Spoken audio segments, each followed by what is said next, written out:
wanted to know, so I'm going to tell you. Here we go. 6 things that you learn after moving in with your partner. Trust me, after you hear these 6 things, you'll be ready to move out real quick. Now, there's a common misperception that in order to be a couple, you have to be a complete unit. You have to live with the other person. Now, you're going to want your space.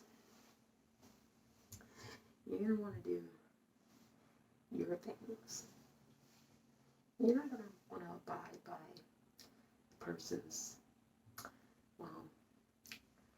their ebbs and flows. Because everybody's different. No 2 people are alike. Not even symbiotic twins can join at birth. So,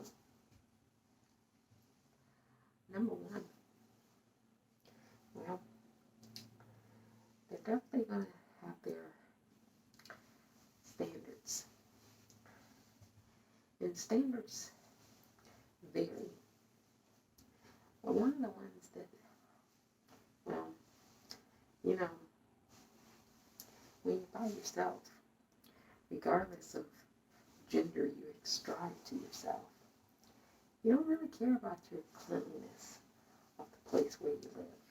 It can be a little messy, be a little dirty. It's only you. You're not trying to impress anybody. But the moment you step a foot in somebody else's place, or the moment 2 people have to live together, well,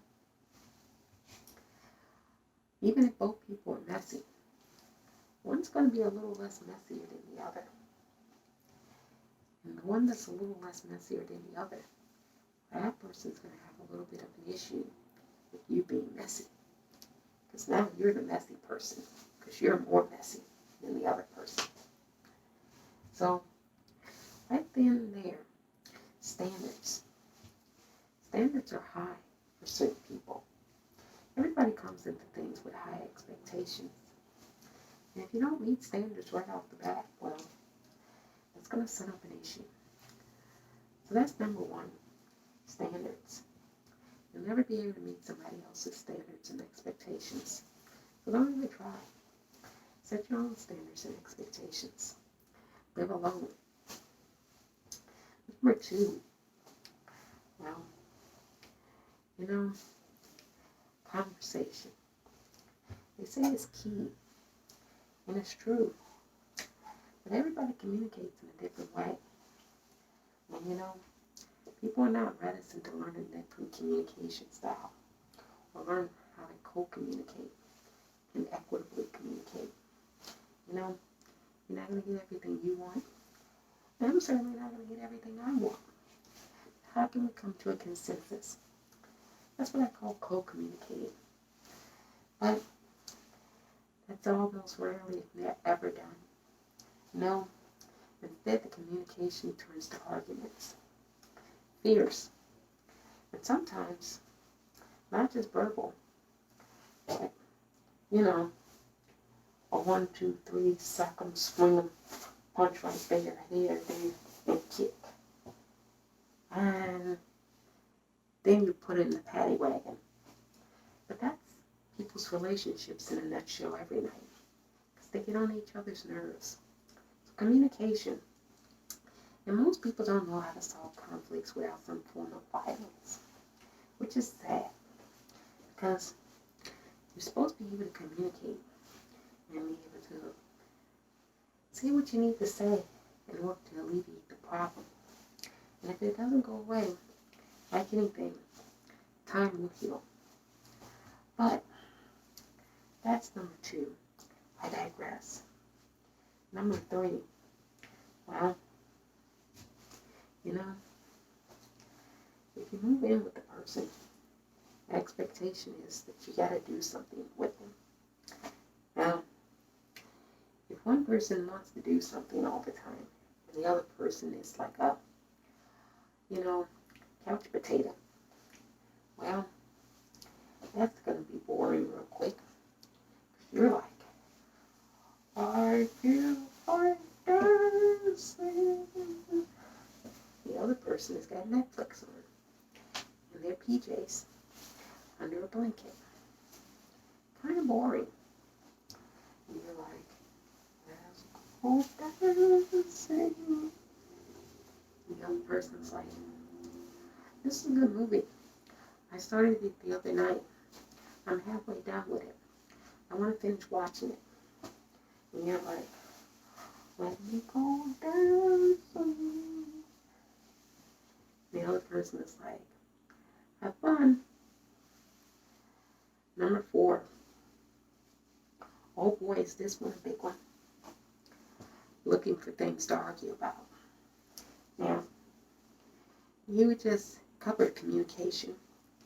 Communication is when two people don't talk or fail to listen to each other. Looking for things to argue. Well, that's life is boring. I need gossip in my life. So let me look for things to get under the other person's skin. I got like all under there. And oddly enough, this gets a lot of people into trouble. Because it's like, everything is smooth sailing. But people don't like normalcy. They don't like calm.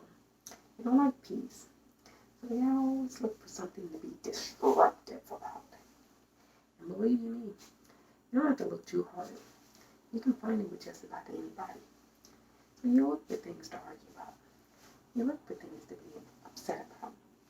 It could be because, your chemical imbalance in your brain is off.